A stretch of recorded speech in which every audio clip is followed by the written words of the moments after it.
Welcome to another edition of Irish Illustrated Insider. I'm Tim O'Malley, joined today by Tim Priester of Irish Illustrated and John Bryce of both Football Scoop and Irish Illustrated. And guys, we're 2 weeks away from the outset of Spring Ball 2025. Two of the three of us on this podcast met Marcus Freeman's two new coaches, Chris Ash and Jaywan Sider. And since I was busy eating baguettes and buying an extra suitcase to bring home all the things we purchased on vacation, I'll turn it over to you guys first. JB, I know Priester did a Irish Illustrated ISO podcast the day after the interviews. JB, I was wondering, is this your first impression of Ash and Sider, or had you met both or spoken with both in the past? I had met Ash in the past. It had been several years. Had not met Sider before, but we do have some mutual friends. And I talked to Jared Parker recently about Sider. Obviously, he spoke very, very glowingly of him. I talked to some West Virginia people about him as well, who liked him, like his energy, like the way that he especially recruits.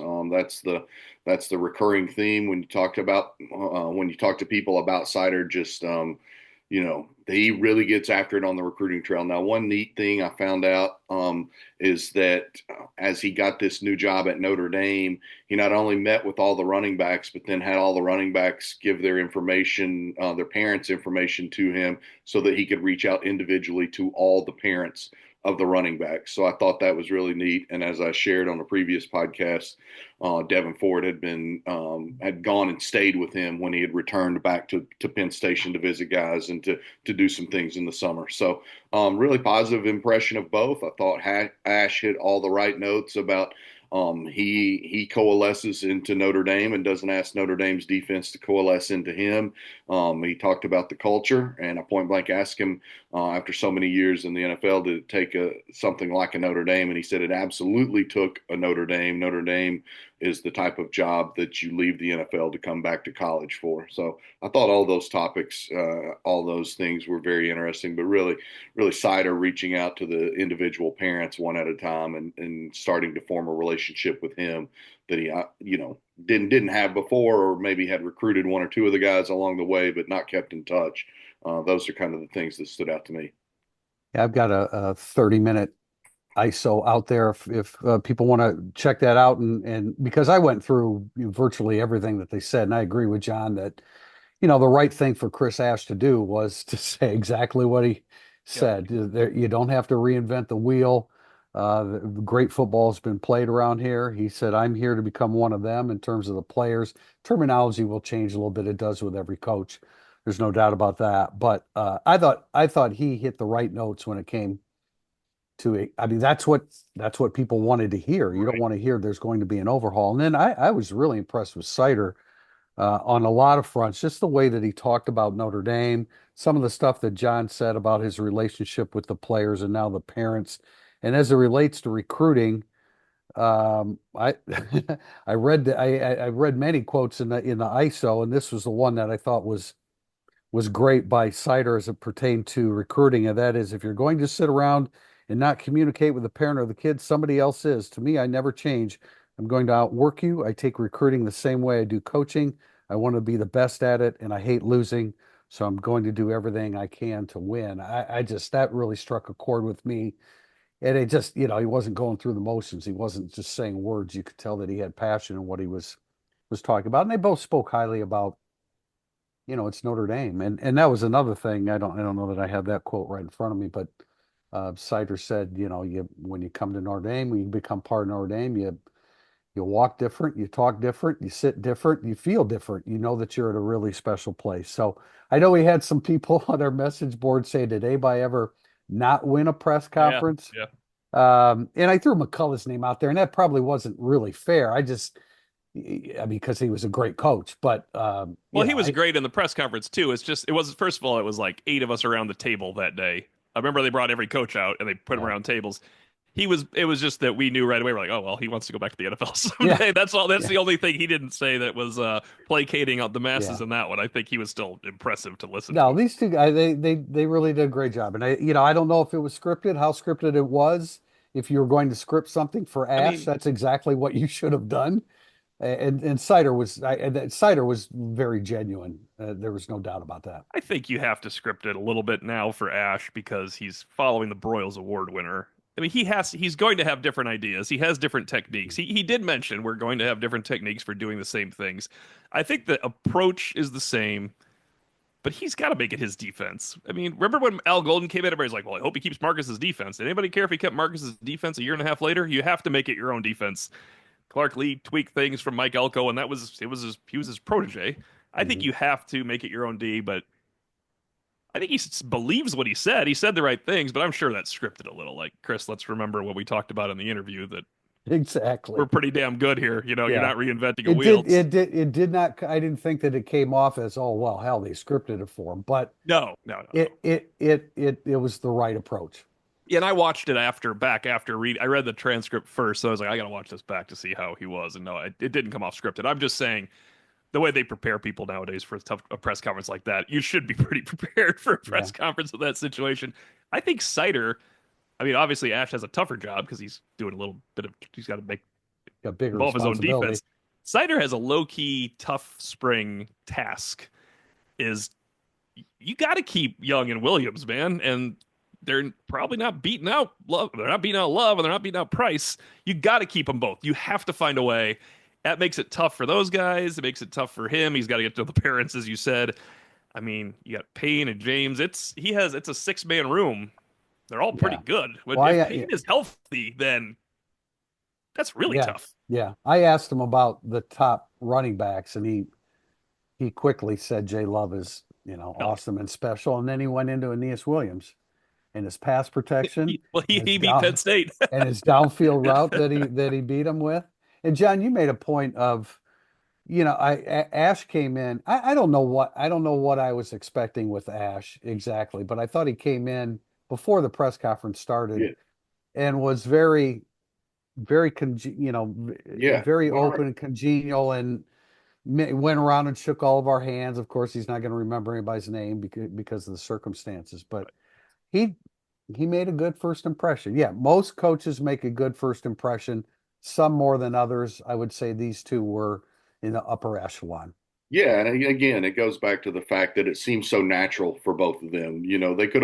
They could have on paper won the press conference, so to speak, but you felt like their words were contrived, and you didn't feel that at all with either one of those guys. You felt very much that Ash knows he wants to take what was really really good and find ways to enhance it. I think is what he said, and then Sider was very complimentary of DMAC and just said that he wants to continue growing Notre Dame's running backs and growing his own career. So you're right, To. Though I think the jobs of the O line coach and the running backs coach this spring are considerable. I mean, there's work to be done, obviously, at all positions, and certainly Gino Gaduli will have a lot of eyes on him this spring. But they have a lot of really good offensive linemen. How are they going to figure all the combinations and who's where in terms of injury recovery and any offseason surgeries and things of that nature? And then how do they handle Love and Price and the others?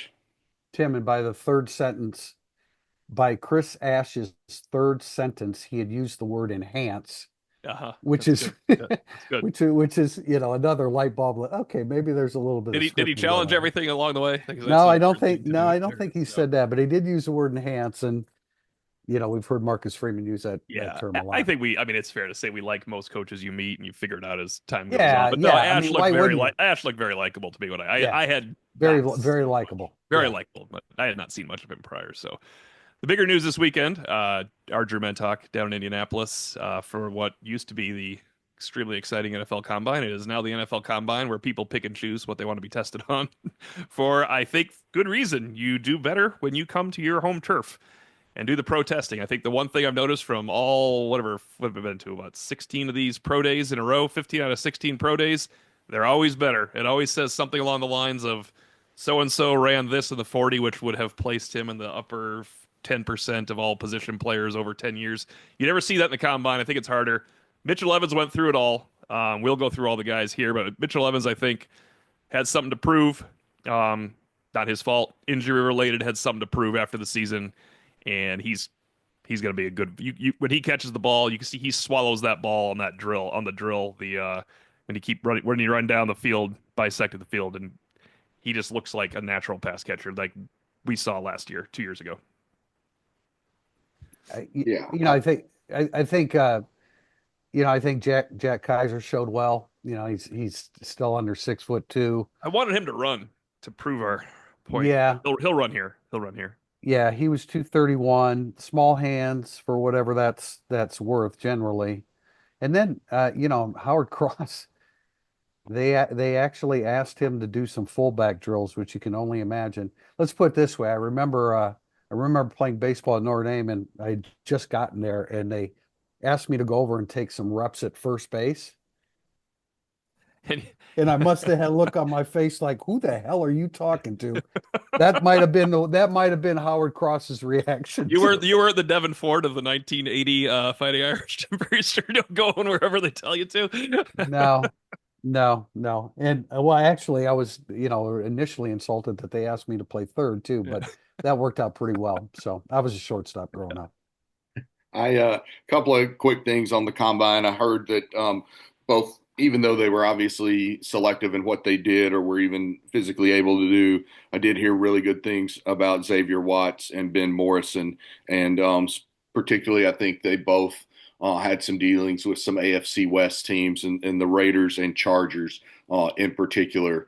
Let it be known to some folks that they really like their interactions, and especially I think the Chargers and Watts had a good early meeting and some good visits together. So just thought that that was of note, and it was I was told that they absolutely crushed their interviews down there, which no surprise. Yeah, Jack Kaiser in an interview. I'm not sure he can find too many better.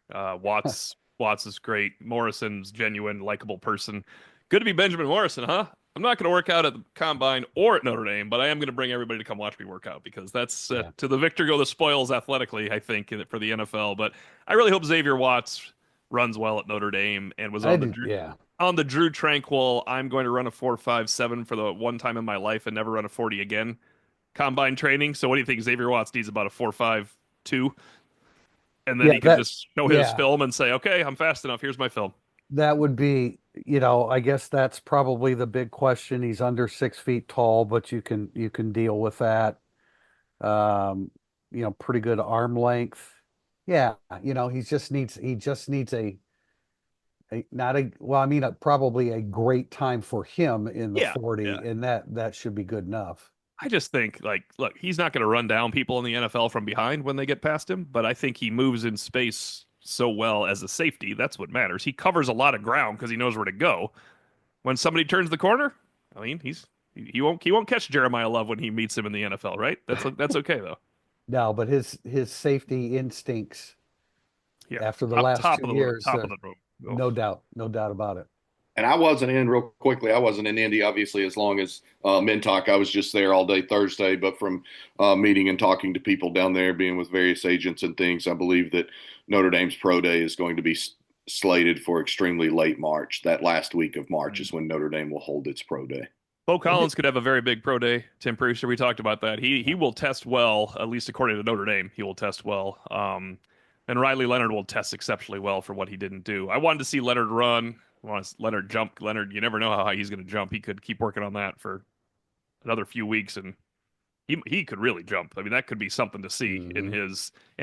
his broad jump should be impressive as well. But Yeah, those are guys that be fun to watch. Sometimes those NFL pro days at Notre Dame is the haze in the barn. Not this time though. It'll be good. yeah. I just want to comment on, and I'm sorry for being so cynical about this, but there was a video, and uh, Jeremiah commented on it, spoke very highly of Riley Leonard in the combine, and there's a video out there with like 8 clips, and we had people acting like, oh well, he proved he didn't prove anything throwing a deep ball in the combine. You should be able to throw it on target against air. That just, I mean, in the 8 clips, not all of them were completely accurate. So I don't know that he proved anything accuracy throwing the football. Look, we're all pulling for him. I want him to do well. I know he interviewed extremely well. Yeah, There's no doubt about that. He's a quality athlete with size, and he's a team player, and he's a upbeat, positive inspirational guy in the football field, but he didn't prove a damn thing about his ability to throw a deep ball in the combine because it wasn't live. Well, I think he'll have to prove that when he'll be drafted, wherever he's drafted, he'll have to prove that in camp. I mean, they're Yeah. going to dissect his throwing ability in camp. That's what it comes down to. Yeah, I mean, he didn't. I. This is another cynical thing. Will Howard was terrible, and Man, he Will was Howard sure looks good against defenses, though. Unfortunately, the best pass. So Will Howard against, I guess Texas held him down a little bit more, but Will Howard against Notre Dame's pass defense and Texas's pass defense. well, They don't okay. get much better than that. Think about this. If you saw his clips, he kept overthrowing guys. He obviously didn't have his Ohio State receivers because he kept overthrowing I know, them. but they were covered and he still hit them. So I think No, it's. I'm just saying he expected his wideouts in the combine to be a little bit more That's right. swifter than they were. The route wasn't Yeah, absolutely perfect like Egbuka every time coming out of the yeah, break, and yeah. that hurt him a little bit.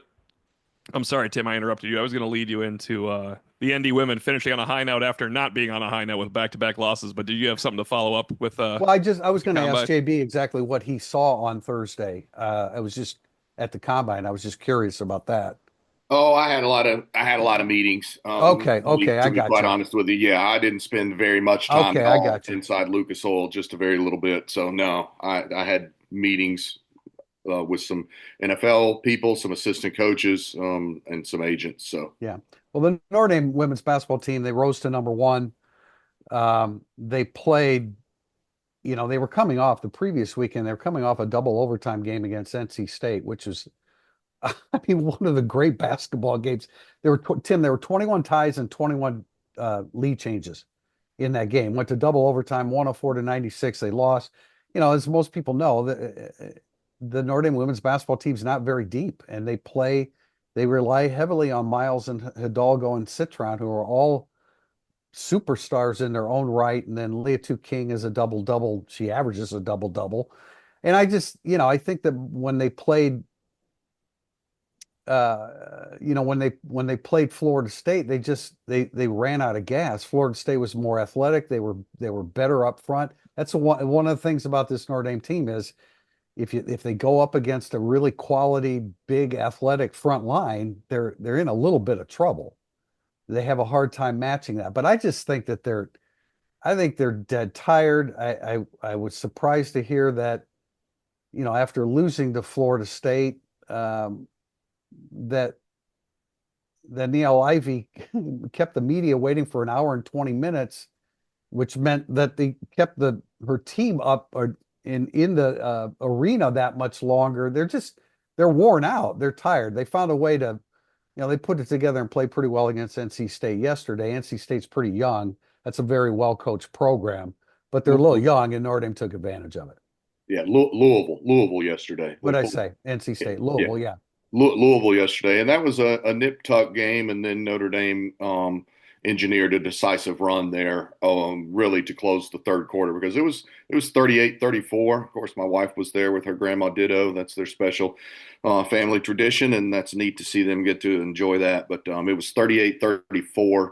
And then moments later, Notre Dame was ahead 58-40, and it was ball game, and that was a big one because they'd blown out Louisville much earlier in the season. But obviously Louisville had been playing much better of late, and They have Notre a Dame had limped into the game after consecutive losses. The second one being when they blew a 12-point first half lead. So they're so good. Their starting five is as good as probably anybody anywhere in women's basketball. Their bench is what concerns me going into the postseason. and defensively, Tim, Well, there's a they couple. give it, Yeah, there's too much dribble penetration. The Florida State game was a damn layup drill. And that's why I said they are listless and they're just worn out. They were coming off the double overtime game against NC State. you lead me to the one person associated with Notre Dame who isn't mad at the bench usage, and that would be Mike Bray, who employed a similar bench and said they don't. I never saw awards being put out for bench points scored, but no, in this case, I agree with you with being tired. I also want to give and I had Tim Murray on for an Irish Illustrated podcast 2 weeks ago. We talked about betting spots. I think we all missed a betting spot after that NC State game. You assume a team comes home and is fired up, mad as Hornets to go out and win. If you're tired and it was a massive letdown because that was the big marquee game of the weekend, it's really hard to play in that game too. I feel like we would have noticed that if it was Notre Dame football. if you're coming back from that really tough loss, or Notre Dame, a good Notre Dame men's basketball team that we follow day to day more so. I think we missed I'm offering a little grace to being tired coming home, mentally tired coming home, as well as you said being physically tired. Like that was a good spot to get Notre Dame. Yeah, they did. Speaking of Notre Dame football, they were honored at the game yesterday. Pulled the guys out onto the court along with Marcus Freeman. So They they're did that for the probably, men's game too, but there were a few yeah, people cheering. Yes. they made sure to honor them at one of each. Honored them on the final home game for the Notre Dame women's final home game of the Notre Dame women's regular season. They'll be hosting in the NCAAs. But again, I think my wife said there are probably about 50 or so former player or 50 Notre Dame players that were part of the team that got honored out on the court. So nice to see everybody sort of working together. And Marcus Freeman, of course, was there and Yeah. gave a hand slap to Olivia Miles after she hit a big shot. As she Oh, I was, didn't see that. yeah, I as saw she him with was Jeremiah running by Long. him. That's yeah. Yep, yep. Yeah, she had a three at the end of the third quarter buzzer, and it was right in front of Marcus's seats there on the baseline, and she turned around and got a high five from the head ball coach. Looking to upgrade your wardrobe? Founded by Notre Dame alum Go Wang, you've seen ESQ's custom clothing on the player walk and all of your favorite players and coaches. With more than a decade of making the best bespoke clothing available, ESQ will help you look and feel your very best. From a perfect fitting suit or sport coat, shirt, or bomber jacket, or that perfect tuxedo for wedding season, check out esqclothing.com and book an appointment to upgrade your wardrobe today. Mention Irish Illustrated and get 10% off your entire purchase. That's esqclothing.com. We'll be back with segment 2, burning up the boards. Segment 2, burning up the boards. We start with a question from Irish Morg 22. Following up after the introduction of the new coaches last week, I was curious, have there been coaches in the past you expected to be great hires that disappointed? Conversely, were there any that you thought were reaches who outperformed their expectations? And Irish Morg 22 says, I remember celebrating the John Tenuta hire only to have that fail miserably. I lived in Atlanta and I celebrated the John Tenuta hire. That was maybe the best example of a non-cultural fit. I don't think the players disliked him or anything, though. I just don't No, think. I don't think so either. I think he was. I think he's a throwback coach that didn't adjust to the times of the modern offense too. I mean, there were some schematic issues. It was a schematic disadvantage, ironically, where who was hired by. But yeah, he would be one. I really like the Mike Sanford hire. Um, it, I would guess you have to say it didn't work out for Notre Dame because he had one very good year and then one really bad year, and then he left to be a head coach, and now he's not coaching anymore. Although he does have he is heavily involved in football now. He's actually in our business. I thought Mike Sanford.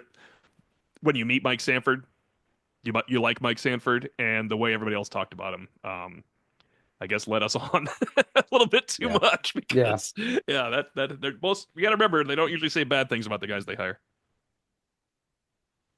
JB? Oh yeah. So for me, obviously I don't have the depth here specific to Notre Dame to really have one. I'll say I thought Al Golden was an intriguing hire when they made the hire, and I thought it was important that Marcus got somebody as a former head coach on his inaugural staff. I thought that would be really key for him, but I couldn't have envisioned what Al Golden did the past 3 years, especially the past two. And again, Notre Dame, bless you, has a really, really good defense and full of some great college players, but they're not just littered still with pros. And I think we see that when Howard Cross gets asked at the NFL Combine about playing fullback. They're not asking Michael Williams from Georgia if he wants to play fullback. So, although a little bit of that is also because of the Pequise guy at Ole Miss who scored so many touchdowns rushing for them this year. You know, if they're going to ban the tush push in the NFL, then a guy like Howard Cross might become more fashionable. It might be time for the William Refrigerator Perry 2.0 or something along those lines, except Cross is a much better athlete than the fridge. But no, I mean, what he did was phenomenal. I do know Mike Sanford a little bit. We've talked a few times. I know that his time here was certainly anticlimactic, especially after he left a Western and didn't last as head coach very long for the Toppers. Going on back a little bit, Sal Sunseri was an abject disaster as defensive coordinator at Tennessee, but you kind of knew by then it was going into the 2012 season. Derek Dooley was playing for his life, and a few people had turned them down. They had a deal worked out with Kevin Steele. Then his defense gave up 70 in the Orange Bowl to West Virginia, and Dave Hart canceled his contract and wouldn't let Tennessee hire a defensive coordinator who just gave up 70 in a bowl game. And then Cincinnati was terrible because he fit the MO. Nick Saban hates to fire guys because you've come and worked for him and dedicated your professional experience to him. He finds you new jobs. He very rarely fires anyone because he just finds you new jobs, sort of mob-esque. So he was, and then in 2016, after the season, Tennessee had posted back-to-back 9-win seasons. That was as good as it ever got under Butch Jones.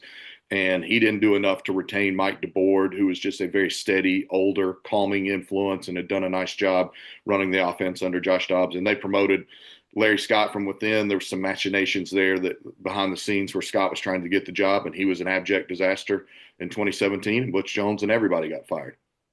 Tim Priester, I enjoyed meeting Charlie Molnar, and he absolutely was made to their offense never grew under Molnar here, and he absolutely was given a landing spot at UMass in a, this is quote unquote a promotion to go be UMass's head coach. Yeah, he was. That was an all-time failure, but I Yeah, enjoyed meeting him. I thought he was good to talk to. that's what I was gonna say. You meet a guy and you don't really know what to expect many times going into it. He was in over his head. Yeah, he was a guy that shouldn't have probably come over from Right, Cincinnati. right. I mean, when Brian Van Gorder got to Notre Dame, he had great success at Georgia. John, I had been warned a lot about him Yeah. because of failing in Auburn and of destroying the Georgia State tradition of football. Oh, well, But yeah, we knew yeah, about the Georgia State he thing. was phenomenal at Georgia. Different style of football, I think, kind of like the Tenuta thing. no But God, doubt. he was great with David Pollock. Yeah, but One more quick one would be when Kirby Smart lost Todd Monken to the NFL, who was super elite, and replaced him with Mike Bobo. That's been pretty disappointing, and Georgia people would tell you that. And For Irish fans. I know our loyal listeners, God bless you, are thinking I'm just piling on, but no, like I've known Mike Bobo a really long time, and I talked to him multiple times through the years, and that's just not where he is right now in his career, in my opinion. So we'll see how that continues to go moving forward. It's a make or break year for him down in Athens. there's one guy in my very long career covering Notre Dame that stands out that I thought was going to be very good, and it was in the early '90s. Lou Holtz was the head coach, and he brought in Gary Darnell, the Oh, great defensive one. Me coordinator too. from Florida, and he had Yes. done great things there. And it was not a good match between Darnell and Holtz because Holtz was essentially offensively very conservative, obviously run the football, and he was better matched with a guy that was fairly conservative defensively, and Gary Darnell was not, and that did not work at all. And by the end of his second year, there was no doubt that he was gone. And Um, Tim, they would have won the national title despite that 1990 schedule with a different defensive coordinator hire. Right. Not that he wasn't a bad hire. It just didn't work out. Gary Darnell was Yeah, a and huge hire at the moment. he was Yeah. great. I enjoyed being Yeah. around him. He was a great interview. He was very cooperative. But boy, that didn't work out. I did want to throw out a name, and this doesn't have anything to do with it. Remember Randy Hart when he came in as Oh, he's my defensive favorite. line He's coach? still my favorite. Wasn't he just fantastic? You One just year, felt JB. good. You We only felt covered good him for 1 talking to year. Randy Hart. Yes, so we covered him in Charlie Weiss hired him in '09, his last year.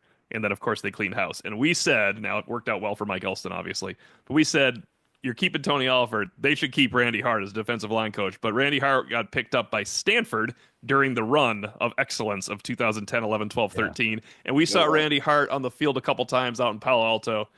The Just a nicest great dude, gentleman man. you'll Just ever a meet. great Yeah. dude. Yeah. Always rooting for that guy. Next question. NJ Irish. You are GM Mike Martin. All right, John Bryce, you're GM Mike Martin. What's the first three things you're doing different or changing upon arrival? That's that's a great question. That's a very difficult question, and you forewarned me that it was coming, so I've been sitting here Ruminating. yeah, pondering in my heart what I would do here. But I think you just have to continue to be a little bit more aggressive, you have to fundraise some more for NIL. You absolutely do. And we all expect revenue share to be adopted in April. But there's still going to be creative needs for NIL. Trust me. Again, that was a big topic of conversation Thursday down in Indianapolis because so many NFL people were talking about the recent NFL guys going to the college game. Mike Martin was mentioned. I was with some people from Detroit, along with Jim Nagy, who had NFL experience before running the Senior Bowl. Obviously, Michigan State just hired a GM from the Lions. Florida just hired a GM from Atlanta. But I'm looking for things there to continue to enhance NIL because you're not just going to survive on revenue share, and the revenue share is still got to be formally enacted. I'm looking at ways like I place a massive premium on D-line recruiting. I mean, an absolutely huge premium on D-line recruiting. I do think, now we'll see. I hear great things early on about Bear. They really like his arm strength. He's got a big, wide frame. They were talking to me, some folks on campus, about how large his hands are. So they believe that, people are sleeping on Bear a little bit, but that they like his potential down the road. We've got to see from CJ Carr. But I think you've got to be a little bit more aggressive in some of the things that you're doing, and not that the Chad Bowden and that crew weren't aggressive. They were as aggressive as they were permitted to be. But they've still got another level of aggressiveness. I know Notre Dame, I think, prefers not to have any official visits during the month of April. They don't do any official visits around the spring game. That's different from some other places. There are other places getting their official visits and hosting guys on OVs in April. And then does Notre Dame use all of its OVs? It used to be capped at about 55 by the NCAA, but now I think it's either uncapped or is considerably larger than that. So to me, those are the ones. Like, I'm looking at my structure, and he's still got to make 2 to 3 hires to fill out his staff at Notre Dame. And so he's got to get that done. But I think D-line recruiting is a major one. You've got to get one of those 5-star guys, if not 2. And then you've got to enhance NIL. And then the other one is just examining everything, the model that it's been done, the calendar. Notre Dame is filling up quickly on OVs in June, but the calendar suggests that's a little bit behind. And I think that's something that has to be examined. And we'll see how good of a job does Notre Dame do getting prospects on campus over the course of spring practice coming up. I think that's huge. We know they've got Pot of Gold Day coming up. I guess, 2 weeks from today? Yeah, 2 weeks from today is Pot of Gold Day. That'll be a significant day for Notre Dame, but that's going to be far more about the 27 class than the 26 class. So that's kind of where my mind goes to that. That's an excellent question, and maybe that's one when we do end up visiting with Mike Martin, we'll get some insight on how he views it. I was what you started with, John, and finished with. I establish a plan for D-line recruiting. A combination of obviously high school seniors and transfer portal. Easier said than done. I realize that, but they have got to come up with a plan that look. Notre Dame has produced some good defensive ends and interior defensive linemen. They should be able. They shouldn't be in the position they're in right now. We do have a question on this a little bit later, and it may not be. I mean, at least as it relates to 2025, it may not be as dire as some people make it out to be on the interior defensive line. Certainly, some people are going to have to step up, but there has to be a consistent pattern of being able to bring in and dominant defensive ends too, because the best in the country, let's put it this way, Midwestern Ohio State has no trouble getting defensive linemen. Notre Dame's they have to bridge that gap. I think that leads us well into this question from ND Dan 106 in the pod last week. JB and TP spoke a lot about recruiting. However, you didn't mention anything about how you thought Notre Dame's approach might change to take it to the next level. As JB and Priester both said here, is it improving D-line recruiting? Yes. Is it bringing in top 5 QB? They have done that. Or bringing in playmakers on the outside? And do we think the coaching staff can take recruiting to the next level? The defensive line, I just want to chime in real fast. Most of the great defensive linemen prospects do come from southern states. A lot of southern high schools do not fit Notre Dame. That's why the Lewis Nix story is one of the more remarkable stories. A guy that has never, the high school had never produced a Notre Dame student. And Lewis Nix came in at the most important position, helped them go to the national championship game from a school that had never produced a Notre Dame student. It is not the easiest position to get people in at Notre Dame. That's why the best Howard Cross is from New Jersey. Howard Cross was a Notre Dame profile player very quickly. Bryce Young is a Notre Dame profile player. You have to be able to get people like Lewis Nix that are willing to take on that challenge that are not Notre Dame profile student athletes. I just think the University of Notre Dame, we talk about take it to the next level. You mean more five-star recruits? That's difficult to do. I've said it 1,000 times. Notre Dame is not the path of least resistance to the NFL. And your point too, Tim. I mean, the southern influence of quality players along the defensive line. I just don't. They got Logan Thomas from Texas, but Texas is not as big of an issue for Notre Dame either. It is an interesting, it's a tough dynamic for, I mean, their talent's in the South at that It's position. still It about. really It's is. still about. It's about culture. It's about finding the right fit. Marcus Freeman went to the national championship game this year. So, I mean, it can be done, but it's not, if we think that it's going to suddenly be five-star guys, it doesn't work at Notre Dame. It doesn't fit at Notre Dame. I think the interesting thing before JB jumps in, this used to be the case at safety. They've turned that around. I mean, they turned around with some transfers moving in, like Alohi Gilman, but all of a sudden you have Kyle Hamilton, you have a Don Schuler. You like those guys, you can get Kyle Hamilton and Don Schuler 3 classes apart. I don't want to give too much Xavier Watts credit for the safety recruiting situation because that's just more of an incredible player development and incredible testament to Xavier Watts. But there was 12 years where the best safety they got in terms of recruiting ranking was Max Redfield, and he was not in the top 10 safeties in those 12 years they had. But that's not a compliment to the player development. Austin Collinsworth wasn't supposed to be better than Max Redfield to make Notre Dame good. But the problem was he was. Matthias Farley was better than Max Redfield. Elijah Shoemate. It can turn around. It's just not easy at defensive line, defensive tackle especially, I think. Right. Yeah, I mean that's it though. When they ask the question,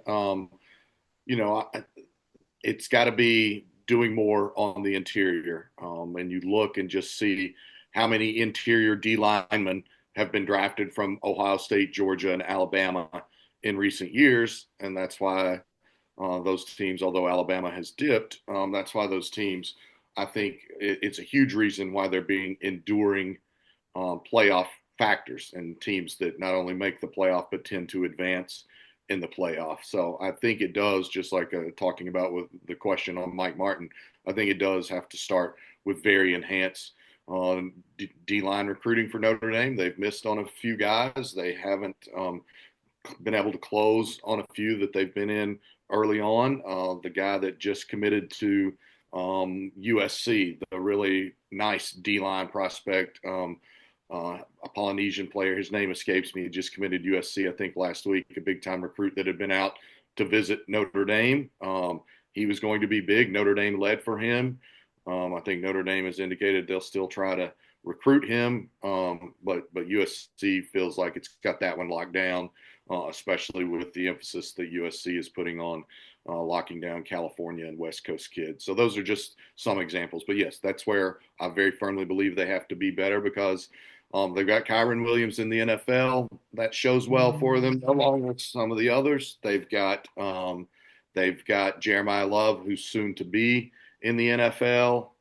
They've got guys at other positions, as you alluded to, in the NFL, especially at the safety position. So they've got some pipeline things going there, but they need to have a noteworthy quarterback draft pick in the coming years, and they need to have a noteworthy interior D-line draft pick in the coming years.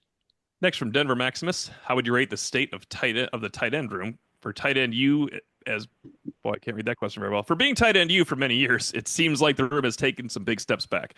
Does it matter these days when teams will play their 4 or 5 best skill position players regardless of position?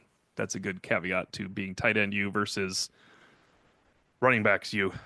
It's a nice thing to Yeah. be too. Well, I mean, they they're taking a step back now because they just lost Mitchell Evans. And so do they have that clear lead guy? I think it's going to be Eli Raridan, but he's going to have to pick up the pace. Yeah, it's down a little bit. That's why when we heard about Ty Washington coming from Arkansas, it was a little bit surprising, but you knew the situation. Apparently Kevin Bauman is coming back. Is that correct? He's still on He's the Yes. roster. Yeah, yeah, he's he's still on Yeah. the roster. Jack Larson will get an opportunity, and the two Flanagans, Cooper's hurt, and James will come in the summer. Yeah, I mean it's a little bit down from where it was, but that's largely because Mitchell Evans just walked out the door, and Eli Raridan hasn't quite had a chance to establish himself, but he certainly will. He certainly will this year. And I think over the course of spring, also, we'll probably see a little Justin Fisher at the tight end position as they just kind of work to balance out their numbers and get guys back and make sure everybody's healthy. So I do think that they're doing some things to try and be creative in that regard. But I still think that it's a good tight end room. Yeah, it's been tight end you. It's hard to keep that for sure going. I think it's a little bit tougher to keep that going when the tight ends don't know who their quarterback is going to be next year. I think it all ties in together. It's why you've got to have a multi-year starter at quarterback because it inevitably helps you with recruiting, and it can, especially if CJ Carr happens to win the starting job and goes out and lights it up in 25, that helps you with so many other positions. So I think that's a key element to continue to look at. I think it hurt that Mitchell Evans didn't redshirt his freshman year. Michael Mayer got hurt, and Evans got kind of thrown in and Mhm. played sporadically thereafter. And it hurts that Cooper Flanagan's injured. If Cooper Flanagan was coming back, they would still need an uptick in tight end recruiting, but you wouldn't be Yeah, worried but if right he was now. You held, wouldn't no, worry if he right now was at all. healthy, if he was healthy, we'd think a lot differently Yeah. about that.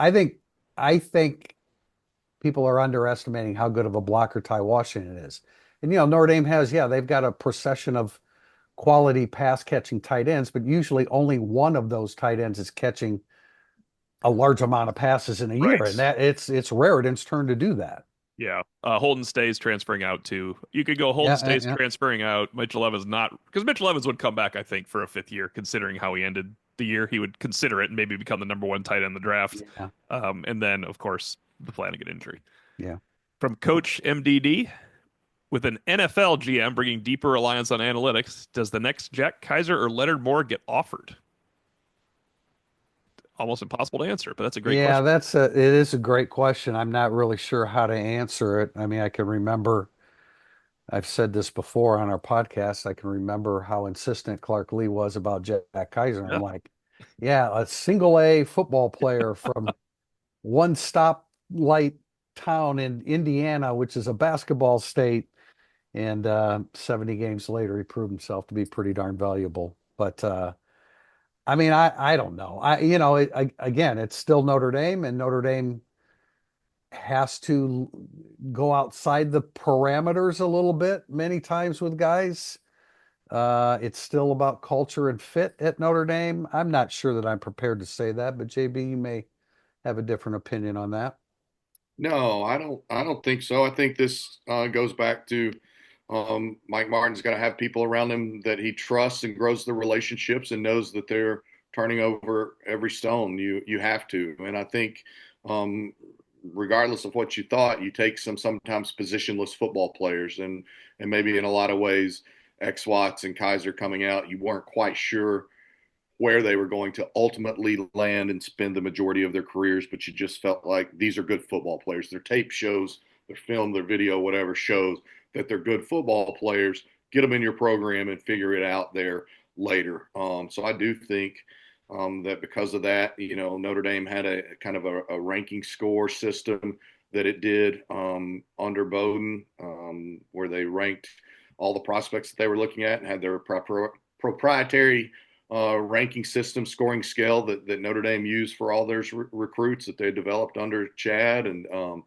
that's something that he's taken out with him to USC, but it's something that Notre Dame can similarly do because I do think Notre Dame has been able to hang on to Matt Jansen and been able to hang on to Anthony Tresh. And I think those are key additions. We sometimes talk about the departures, but those two guys played significant roles in Notre Dame's on-field success in 24, and they're staying there in the personnel recruiting analytics world at Notre Dame. I love this question, not because I'm old, but because it's an interesting question with the longer college football seasons and the drain that's going on and all the safety issues, of course, that people will be dealing with still for a decade. At John Varvel, would bringing back ties for the regular season be a positive for college football? Speaking of questions that we didn't think we'd get here today, I don't I really mean, know. those eight overtime. Do you need the eight overtime game? Do you need? Now they're down to usually four overtimes because of the tweaked rules, but it's an interesting question. Yeah, but now with the rules, I don't think the rules are perfect or incapable of being tinkered with even more and made better. But once what you get to the fourth overtime, it's just a one play It's a one thing. So play situation so anyway. Yeah, yeah, so an eight overtime game is five extra snaps on it's each just side not of the ball. football though.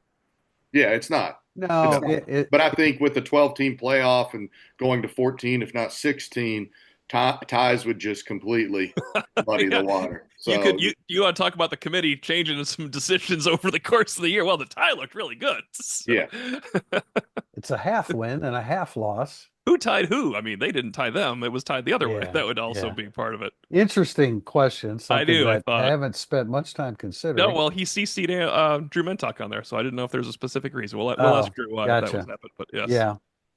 It would certainly change strategy and philosophy near the end of a game. But interesting. I don't know. I don't know how to answer that.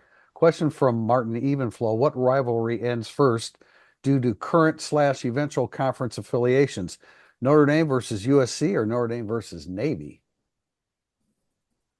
I feel like USC is more in USC's hands, so that would be the one. I think Notre Dame and Navy are in both of their hands a little bit more, or USC is the one that gets pushed into it, yeah, if I had and to I pick. yeah, and I think Navy needs the Notre Dame game incredibly. It's not just that Navy wants it. Navy needs the Notre Dame game. Um, I'm not sure, especially as you listen to Matt Rule and some of these other coaches, how many people are going to say USC needs Notre Dame. Well, Yeah, that's the popular talking piece. I'm not saying I agree with that. I think overall it's great for football. And as I said last week, imagine had that regular season finale last year in the Coliseum been two teams duking it out for one playoff berth. USC was just trying to salvage its season with a signature win and ruin Notre Dame's in the process. But imagine if that had the was a night kickoff in the Coliseum in 2026 and had everything on the line.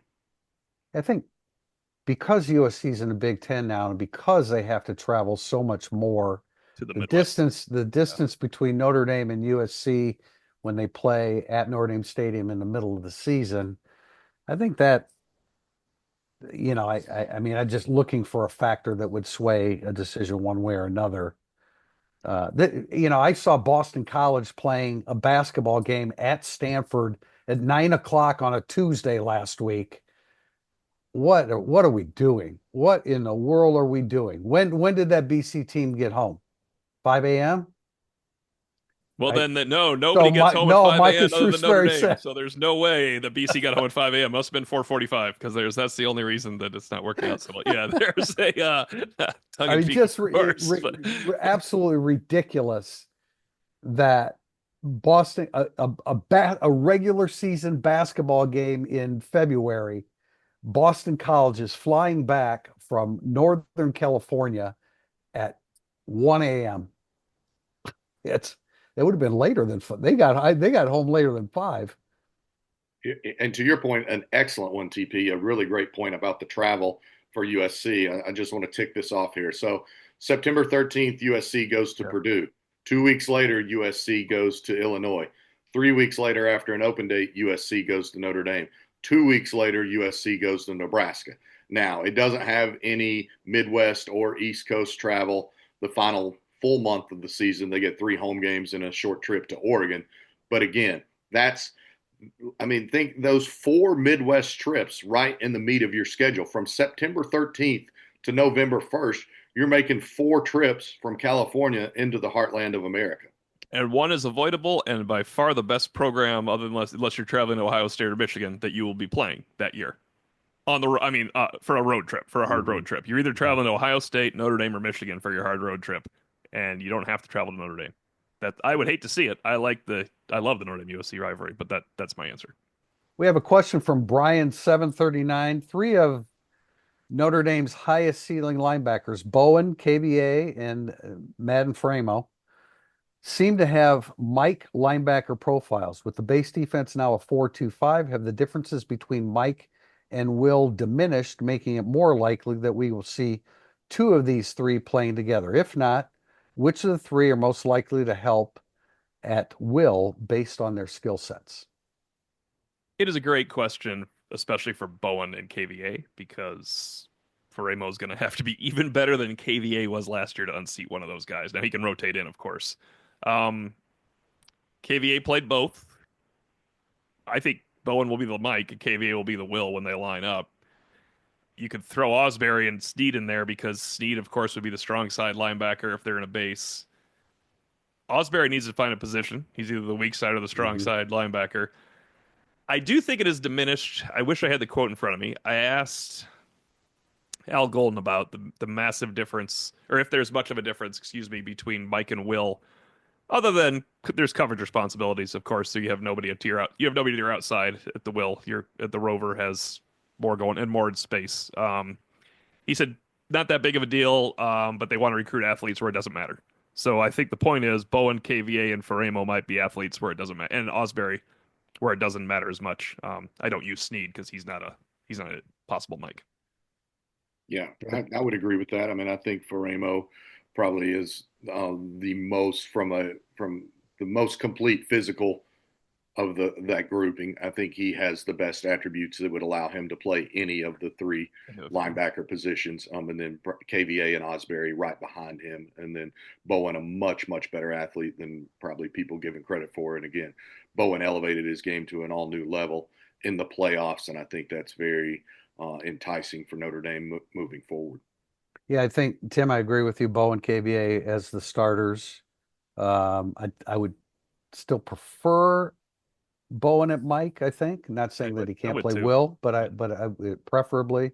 And then you're right about Osbury. You know, Osbury had he had a really good year. I don't know if he hit a wall at the end of the in the playoffs or what, but he does need to settle in. And then, of course, hopefully Jalen Snead is still part of this crew, and you still have another really, really good one.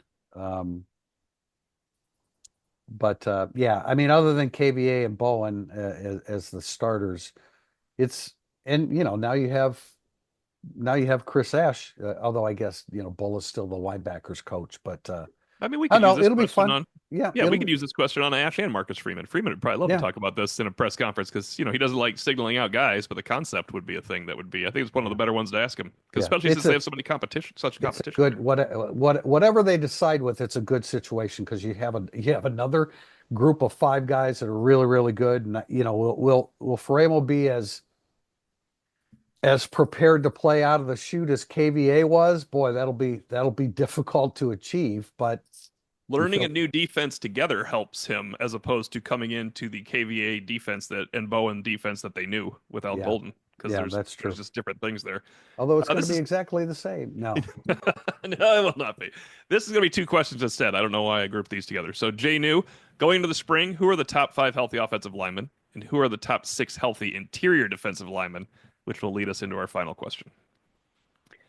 Shrouth, Wagner, Jagusa, Lambert, and I'm sure Knapp will be fine by the time spring Yes, I starts. would think so too. So there's your five. Knapp at center. And That's that, I mean, it works out pretty well. Jagusa at guard, right? Has Yeah, to be. Lambert and Wagner at tackle. yeah, and Absher's Sullivan next. Absher would be the next one. Absher So would be next. So critical spring for him. let's throw in that next question, Tim, to tie it in, which is from Donnelly 3434. I don't think we have much reason for optimism in the defensive interior. I don't know that I completely agree with that comment, but anyway, maybe Anye or Dawson. Did Notre Dame fail in the portal on the defensive line, or were players they wanted just not available? Um, so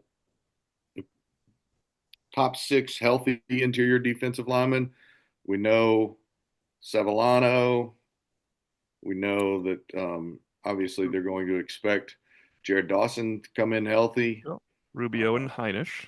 Rubio, Heinisch. I mean, I saw video again of the aforementioned football players at the game, and I know I saw Rubio and Sevillano and some of those others there out on the court. So if they weren't healthy, they wouldn't be out on the court as part of the team being honored because they wouldn't want people to see them not See healthy. them limping.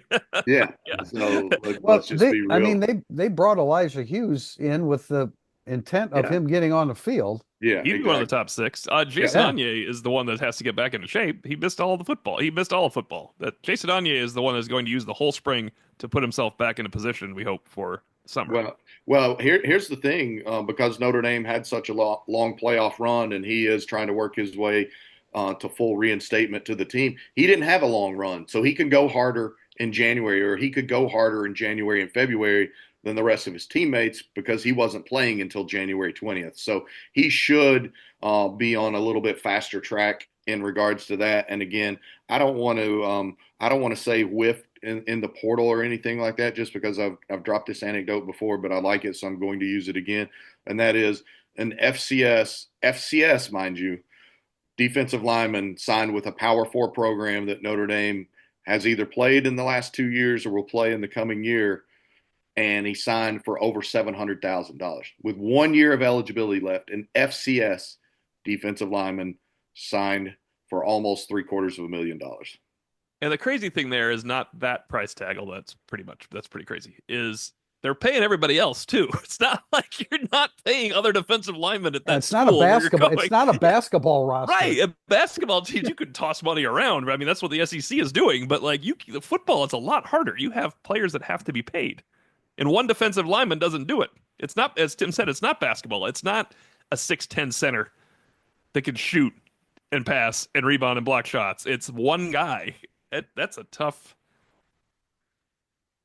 But I think not being available is a way of saying it. They weren't totally available, all the players you want either. There's various reasons for not being available. We didn't mention Mookum. Obviously, he was in the mix last I year. want to bring up Cole Mullins instead of I like Cole because Mullins. Cole Mullins was in the mix last year before he got hurt.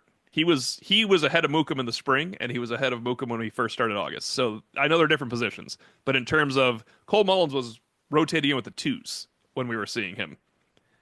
I'd like to see where he is at this point. And the difference between, like, he's listed last year, he was listed, Mullins was 6'4", 259, whereas Heinisch is 6'2". At 6'4", I mean, I'm very interested to see how big Mullins is. Can he get I mean, he was 260. So how, especially coming off an injury, a knee injury, I don't know. He's a good player though. I mean, he catches your eye. He caught my eye right away during preseason. It's like, well, who's that? He's undersized. Oh, that's Mullins. Oh, he's playing inside. Yeah. He looks like he's got some ability, and then he suffered the injury. He's the 11-11 football player, as Brian Kelly says. He's good at 11-on-11 football. When we go out there and we play football, he shines more so than other positions. I like guys that are good at 11-on-11. Yeah. They still play it. That is it for our first podcast in March. We'll be back Thursday, March 6th, I believe. Correct, guys? For another edition of Irish Illustrated Insider. Until then, for Tim Priester and John Bryce, I'm Tim O'Malley. Thanks for listening.